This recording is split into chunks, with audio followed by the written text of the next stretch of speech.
Queridos, graça e paz. Que bênção estar com os irmãos. Nós temos acompanhado a conferência desde ontem. Que saudade de casa. Vocês não podem imaginar a minha saudade e a minha vontade de estar aí pessoalmente. Mas graças a Deus por esse instrumento, né, por essa tecnologia, e é por ela que nós vamos. Eu quero deixar meu abraço realmente aos irmãos da Comunidade Batista da Paz, a nossa igreja, e nós queremos deixar nosso abraço aqui e a nossa alegria de estar com os irmãos nessa manhã. Uma das alegrias que eu tenho com os irmãos é poder dizer para você assim, abra a sua Bíblia comigo. Então, nessa manhã, abra a sua Bíblia comigo em João, no capítulo 5. Eu estou me recuperando, né? Semana passada, nós tivemos um quadro positivo aí de Covid. Ainda não estou cheirando muito bem, não estou sentindo cheiro de nada, nem gosto de nada. Mas nós estamos aqui firmes e fortes para proclamar aquilo que o Senhor tem para nós. E eu quero deixar para você esse texto, eu quero ler esse texto com você. Nós estamos falando sobre olhando para o alto. E hoje eu quero falar sobre essa história do paralítico no tanque de Betesda, mas dizendo para você o seguinte: esse homem, essa é a história de alguém para quem a autoajuda não funcionou muito e ele precisou olhar para o alto. Ele precisou contar com a ajuda do alto para que ele tivesse o milagre que ele precisava. Então, vamos ler comigo? A Bíblia diz assim: passadas essas coisas, havia uma festa dos judeus e Jesus subiu para Jerusalém. Ora, existe ali junto à porta das ovelhas um tanque chamado em hebraico Betesda, o qual tem 5 pavilhões. Neste jazia uma multidão de enfermos, cegos, coxos e paralíticos, esperando que se movesse a água, porquanto um anjo descia em certo tempo, agitando-a. E o primeiro que entrava no tanque, uma vez agitada a água, sarava de qualquer doença que tivesse. Estava ali um homem enfermo, havia 38 anos. Jesus, vendo-o deitado e sabendo que estava assim há muito tempo, perguntou-lhe: queres ser curado? Respondeu-lhe o enfermo: Senhor, não tenho ninguém que me ponha no tanque quando a água é agitada, pois enquanto eu vou, desce outro antes de mim. Então lhe disse Jesus: levanta-te, toma o teu leito e anda. Imediatamente o homem se viu curado e, tomando o leito, pôs-se a andar. E aquele dia era sábado. Deixa eu definir para você o que eu estou chamando aqui de autoajuda e depois eu vou relacionar isso com a história que nós estamos lendo. Autoajuda é um conceito, uma mentalidade que o ser humano ele tem em si mesmo. Ele tem todos os recursos que ele precisa para o seu sucesso e para a sua realização pessoal. Isso é uma mentalidade, um jeito de pensar, é um jeito de acreditar nas coisas.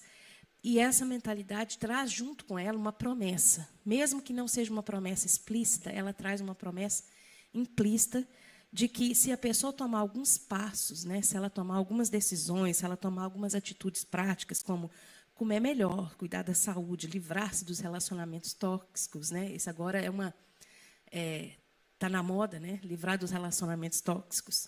Não dar ouvido às vozes, né, contrárias aos seus sonhos, coisa desse tipo. Se você tomar essas atitudes práticas, isso significa que você vai ter uma felicidade que você está almejando tanto. Essa é a mentalidade da autoajuda. O grande problema, em certo sentido, né, vamos dizer assim, em certo sentido, isso é uma coisa muito boa, porque ela traz para o ser humano aquela lei da responsabilidade pessoal de que eu sou mordomo daquilo que Deus me deu, mordomo do meu tempo, mordomo do meu corpo, mordomo da minha rotina. E todas essas potencialidades, vamos dizer assim, né, que o Senhor deu para a gente quando Ele nos criou. A Bíblia diz que nós somos criados à imagem e semelhança de Deus, e por causa disso nós recebemos muitas coisas do Senhor. Esse é um lado bom da história. Mas o grande problema é que essas promessas que essa mentalidade de autoajuda dá para a gente são promessas que nem sempre são verdadeiras, porque elas não te contam a história toda.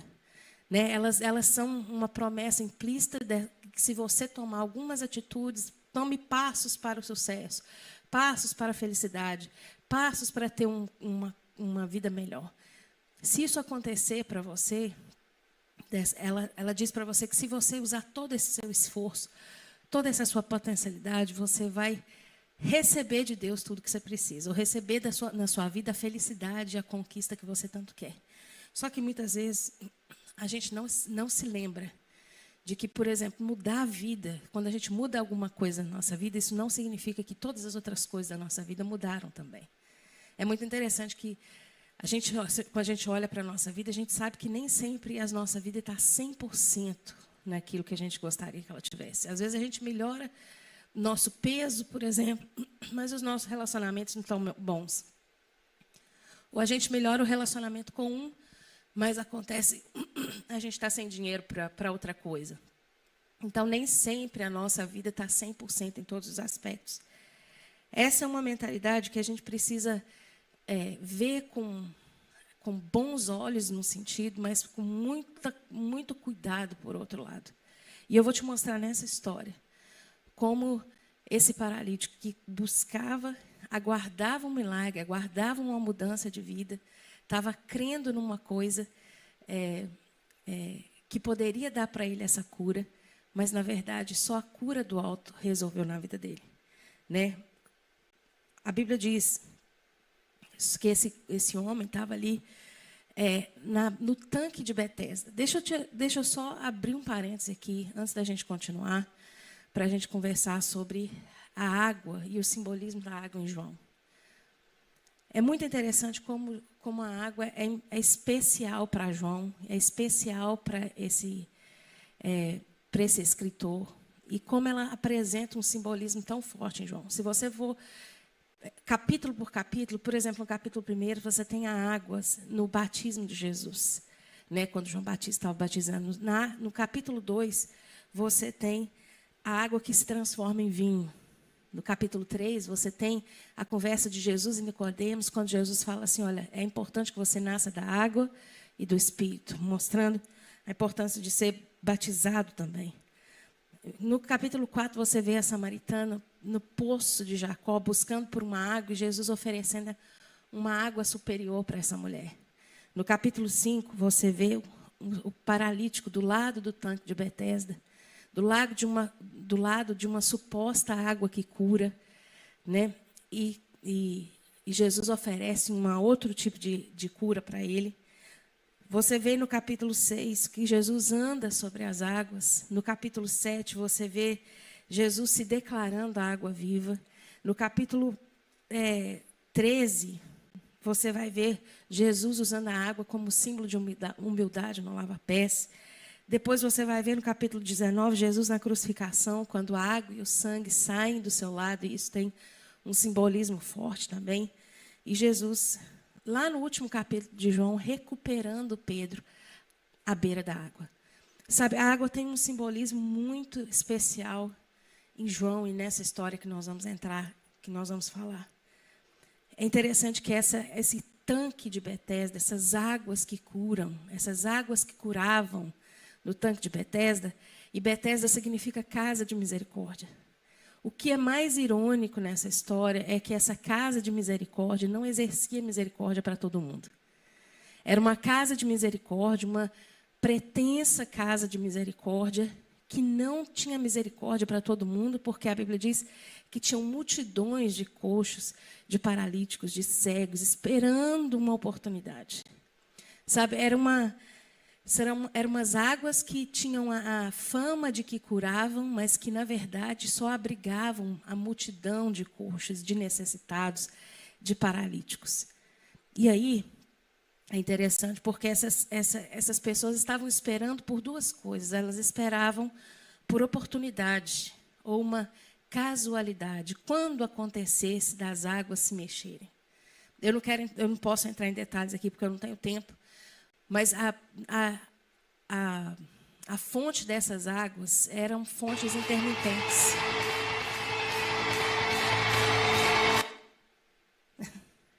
Problemas na nossa transmissão aqui, né? Essas águas eram águas intermitentes. Elas não jorravam sempre. Então, você não tinha águas ali. As águas que estavam ali eram águas paradas. E é por isso que a Bíblia diz que esse anjo mexia as águas.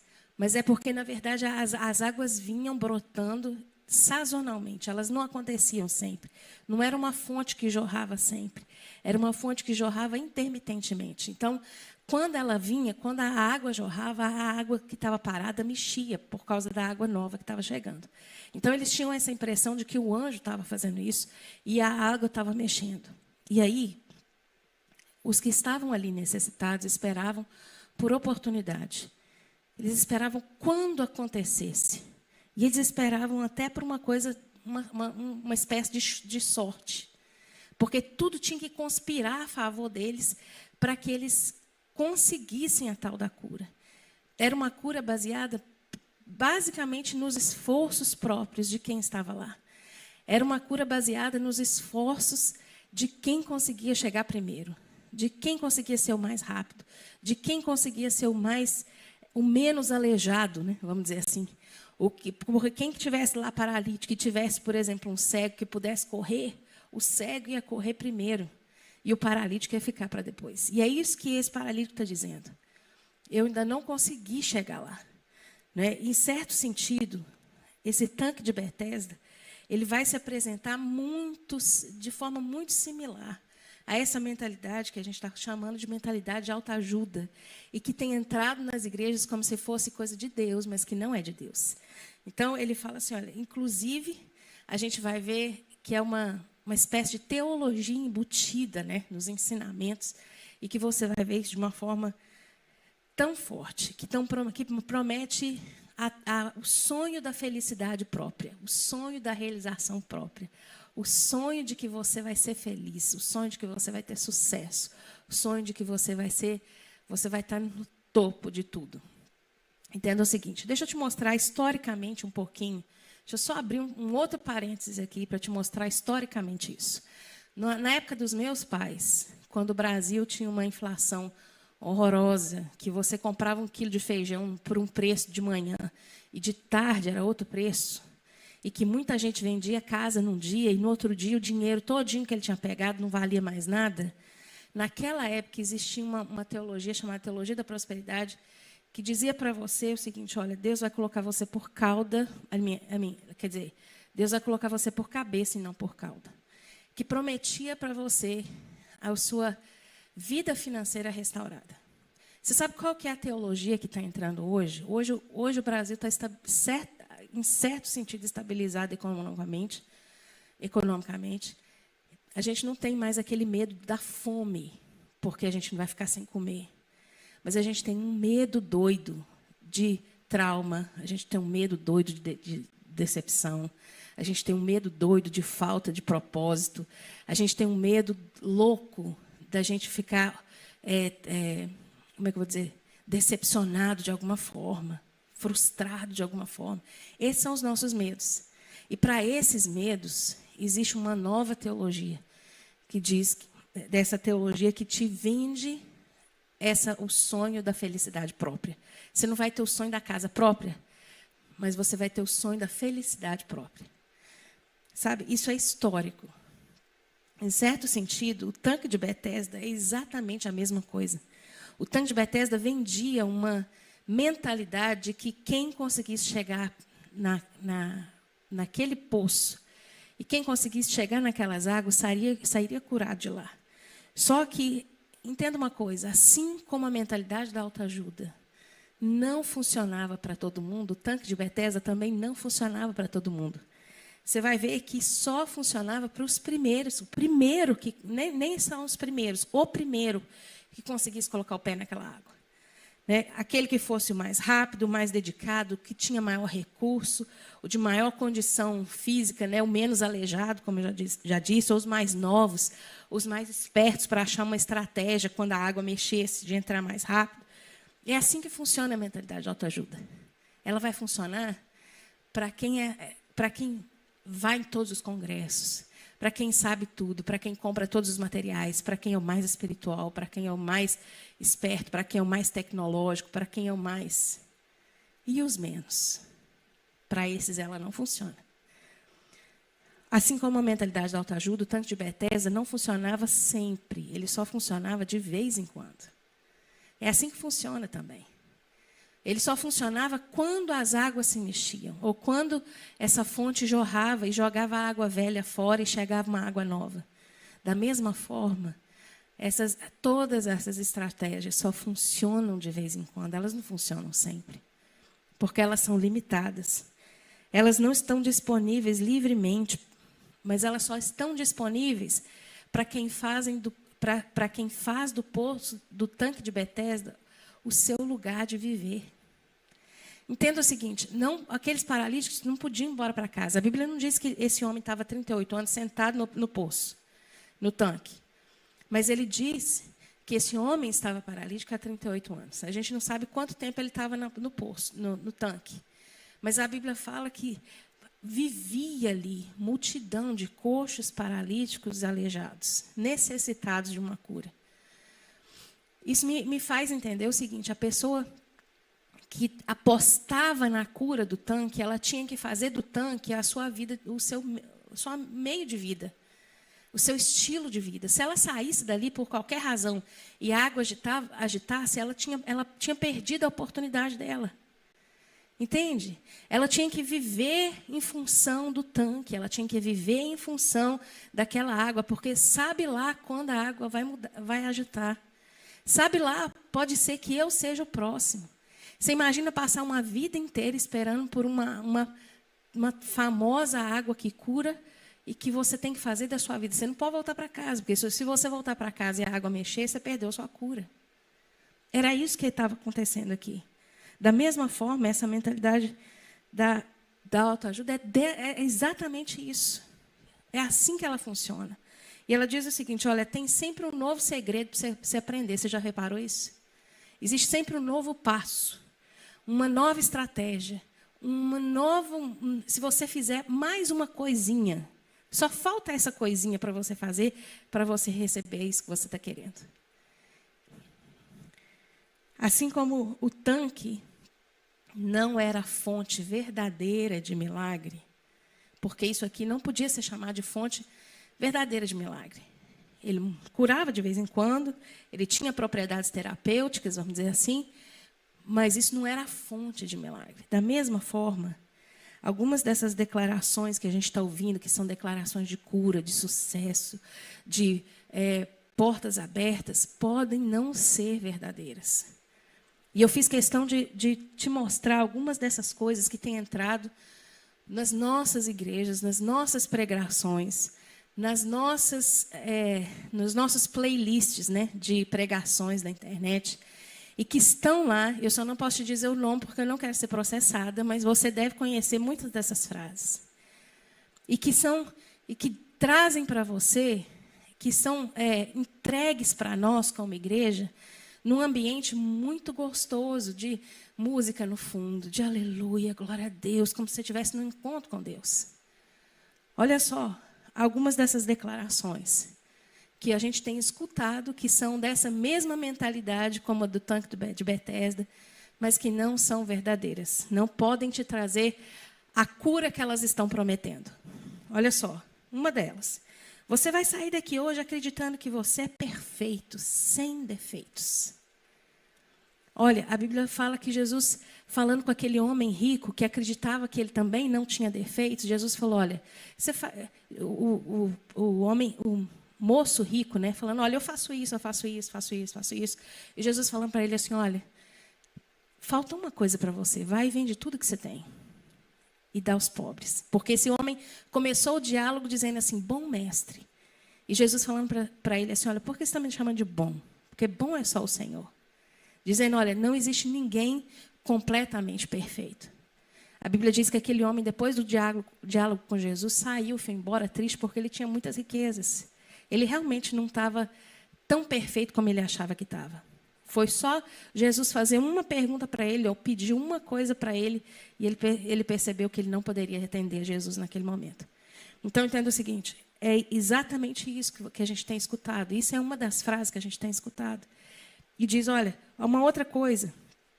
Na Bíblia, Jesus é o centro. No Evangelho, Jesus é o centro. Mas de Jesus, você é o centro.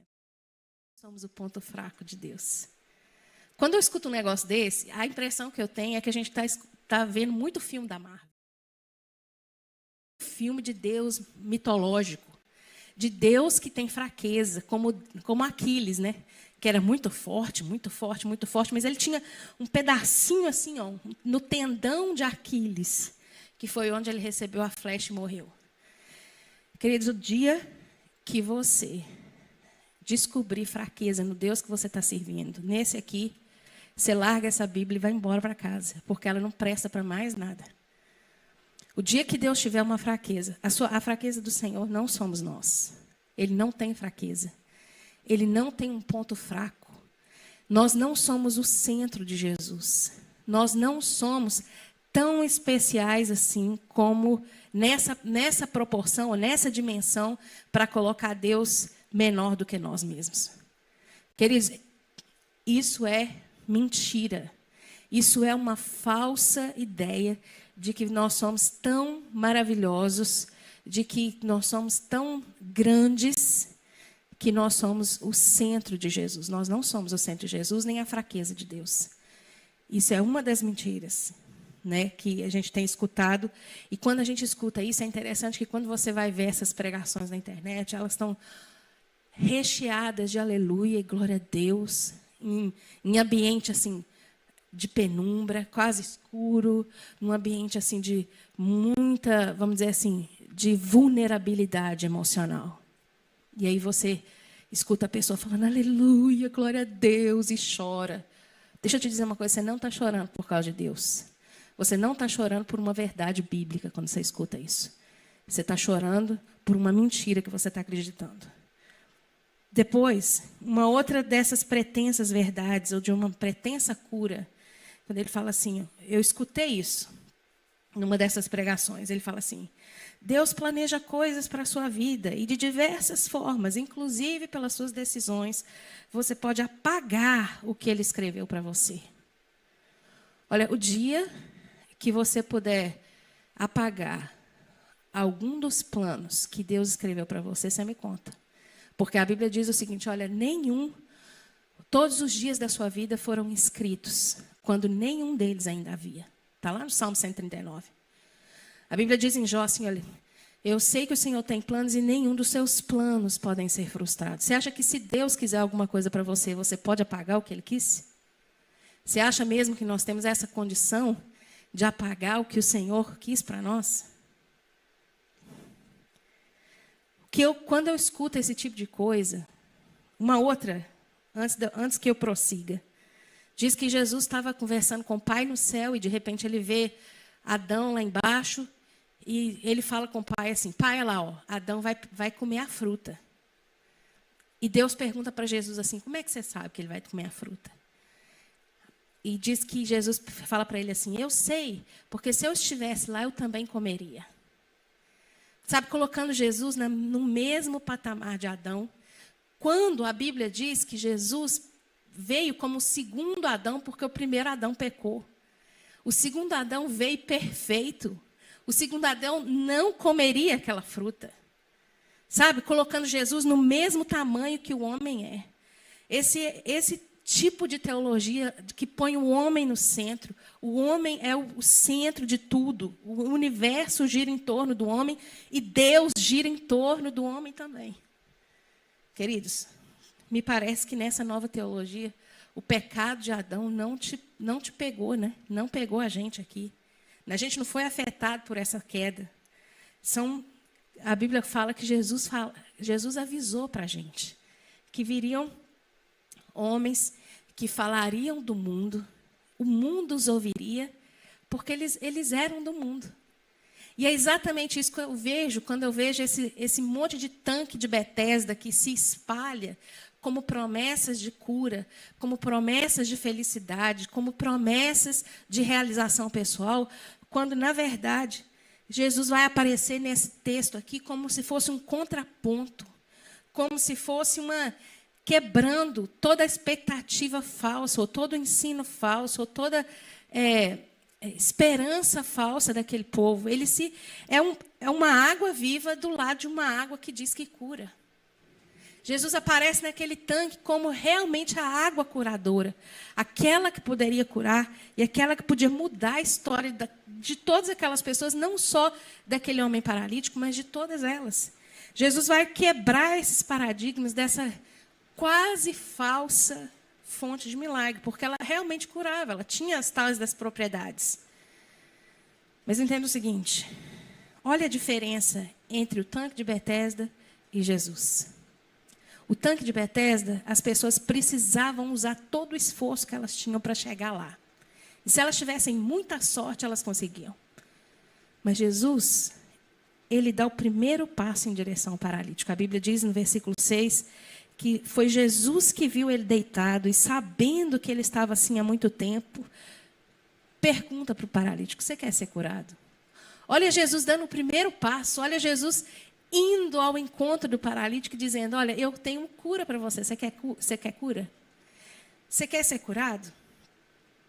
Uma das coisas que a gente precisa entender em relação à autoajuda, e é isso que eu tenho falado nessa manhã, o título dessa mensagem é Autoajuda com L, para quem a autoajuda com U não resolveu muito.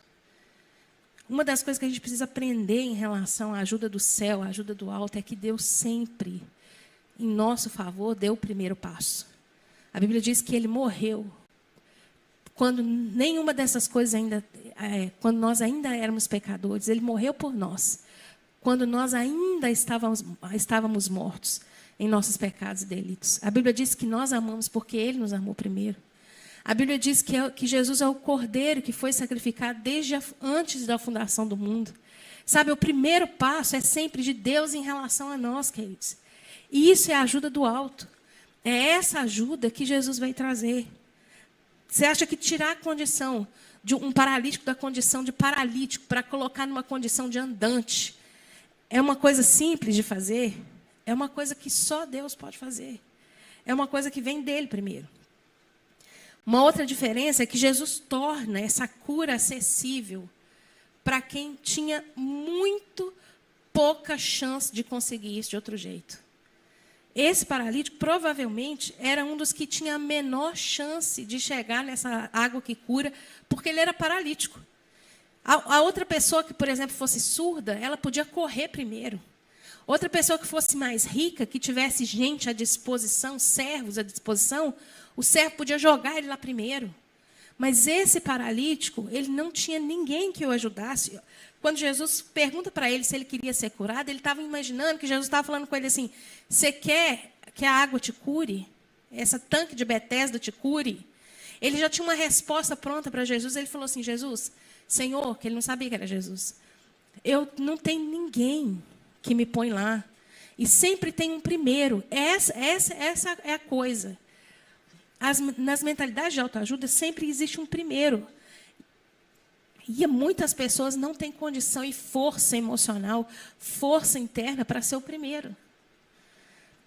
E é interessante porque Jesus vem dizendo, quando Jesus se apresenta e oferece uma cura para esse coxo, ele está dizendo o seguinte, olha, não importa se você é o primeiro ou não, eu tenho cura para você. Não importa se você pode ou não, eu tenho cura para você. Ele fala assim, olha, eu não tenho quem me coloca lá, Senhor. Outro vem na minha frente e se lança lá, consegue primeiro do que eu. Jesus vai tornar essa cura acessível para esse paralítico que não poderia conseguir essa cura de outra forma. Você pode dar uma glória a Deus? Para isso você pode dar uma glória a Deus. Para esse tipo de manifestação, é para esse tipo de manifestação que você precisa glorificar a Deus. Quando Deus oferece cura para quem não tem condição de ter cura de outro jeito. Sabe, para quem não tem a menor condição de sair do lugar onde está, da condição de onde está, da condição física, emocional, espiritual onde está, e Jesus chega lá através de você, Jesus chega lá através da sua mão, Jesus chega lá através da sua oração, Jesus chega lá através porque Ele dá o primeiro passo através de você. Para isso você pode dar glória a Deus. Uma outra diferença é que Jesus oferece essa cura livremente, graciosamente, independente. E é interessante que eu fiquei olhando aqui, nem fé precisou. Sabe por quê? Porque fé é sim importante. Em outros lugares da Bíblia, a Bíblia vai falar que sem fé a gente não agrada a Deus. A fé é importante para nós, como crentes, como crentes que se aproxima do Senhor, como servo, como amigos, como gente que crê no Senhor e que Ele pode nos galardoar. Mas entenda o seguinte, quando Deus dá o primeiro passo, Ele não necessita da nossa fé para isso.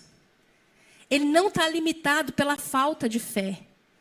Ele não está limitado por nada, porque Ele pode fazer o que Ele quiser fazer, independente da circunstância, se tem fé ou se não tiver.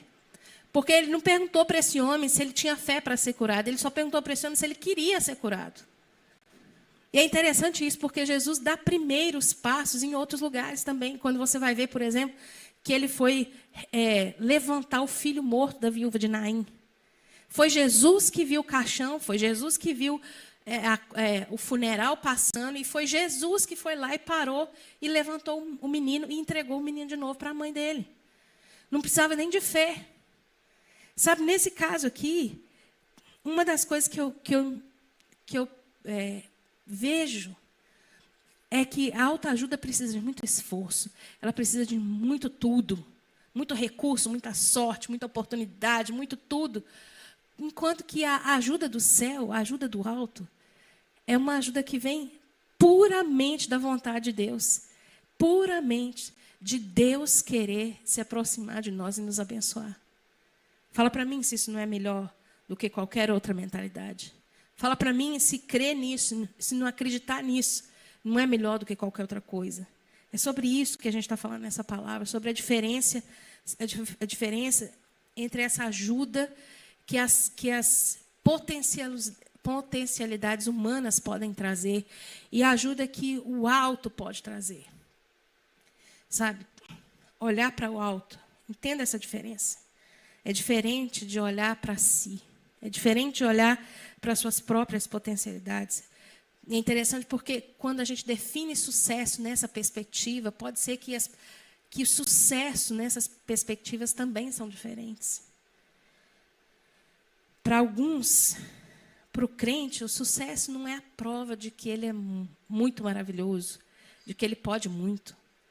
Querido, se você mudar a sua dieta para você perder peso, isso é uma bênção. Glória a Deus por isso. Isso é maravilhoso. Se você conseguir ser mordomo dos seus recursos a ponto de colocar esse recurso para produzir mais, isso é maravilhoso. Mas entenda o seguinte, a ajuda que realmente vai mudar a sua vida em todos os sentidos, te dá uma nova vida, não é essa. A lógica dessa teologia da realização pessoal, muitas vezes, é contrária à Bíblia, porque muitas vezes a gente está lidando com essa teologia da felicidade como sendo a teologia do primeiro. O primeiro que chega lá, o que corre mais, o que consegue ser mais esperto, o que consegue fazer mais coisas, o que consegue ser mais inteligente, o que consegue ser mais e mais e mais bonito, mais rico, mais não sei o quê. Mas a teologia que eu vejo e que eu amo é a teologia do escolhido. Que a Bíblia diz o seguinte, olha, Deus escolhe as coisas que não são, para que elas sejam. Aos seus amados, Ele dá o pão enquanto dorme. Olha que lindo. Isso não quer dizer que você não vai trabalhar. Isso só quer dizer o seguinte, se Deus resolveu te abençoar, quem é o outro que não vai poder te abençoar? Quem é o outro para se levantar, né, contra nós ou para nos intimidar? As nossas forças não definem a ajuda que nós recebemos. É isso que eu estou querendo dizer.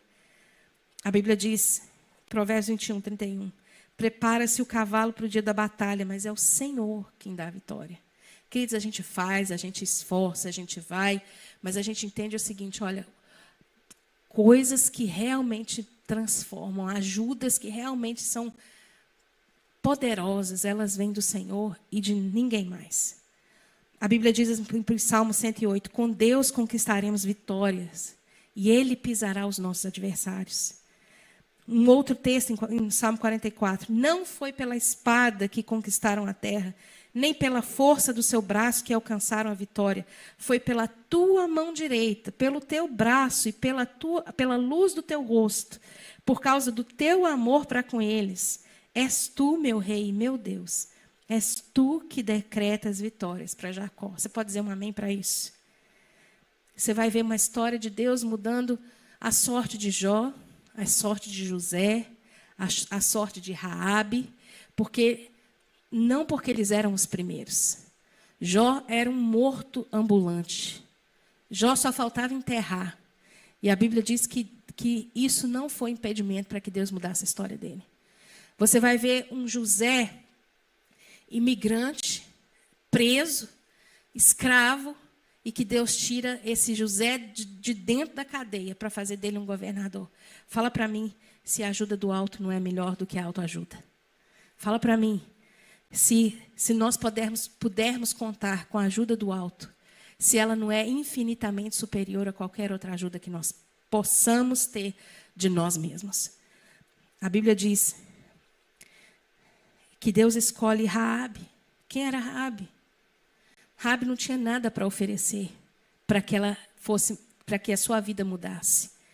Mas ela tinha em si mesma, naquele momento que ela ouviu sobre o Deus de Israel e ela creu naquelas coisas, esse Deus de Israel mudou a sorte dela.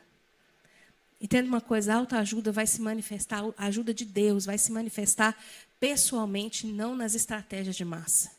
Quando você vê o tanque de Betesda era uma estratégia de massa.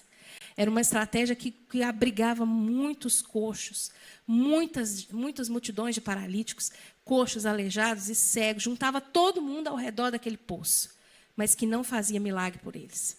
Mas você vê um Jesus que chega pessoalmente no paralítico e diz para ele assim: você quer ser curado. Você quer que a sua vida seja mudada. Você quer que a sua vida seja outra. Você quer levantar dessa condição. E uma das coisas que a gente precisa aprender com Jesus é que a gente não precisa de outra coisa. A gente não precisa de outra estratégia. A gente não precisa de outro meio. Não precisa de um poço. Que a gente se abrigue ao redor desse poço, desse ídolo, dessa estratégia, dessa visão, dessa não sei o quê, para que a gente alcance o favor de Deus. Porque com o Senhor o relacionamento é pessoal. Ele vai lá pessoalmente e diz: olha, você quer ser curado? É no 1 a 1. É lá no seu quarto, na porta fechada. Essa ajuda vem de lá. Vem do seu relacionamento com o Senhor. Ela é muito mais poderosa do que qualquer outro esforço que você faz com o seu braço.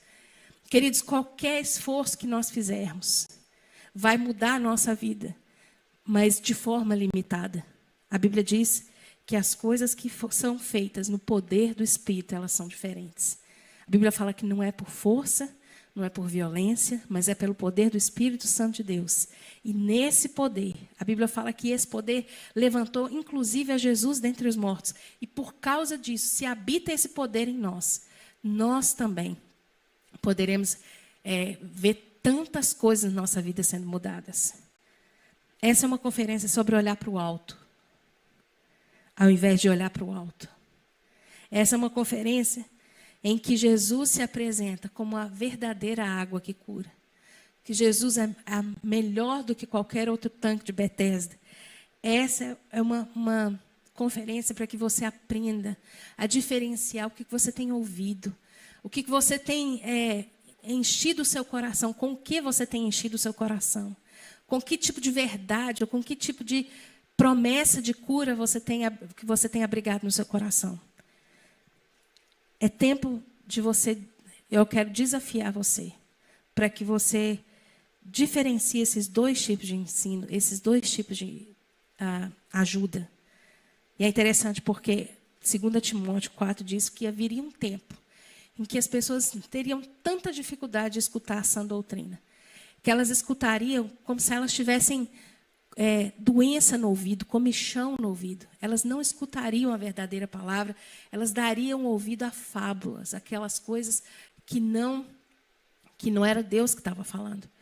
Mas Paulo fala para ele assim: Timóteo, você sofre as aflições, faz o que você tem que fazer, continua confiando no que é certo, continua crendo no que é certo, continua fazendo o que você tem que fazer. Eu quero terminar dizendo para você o seguinte: se tem uma coisa que você pode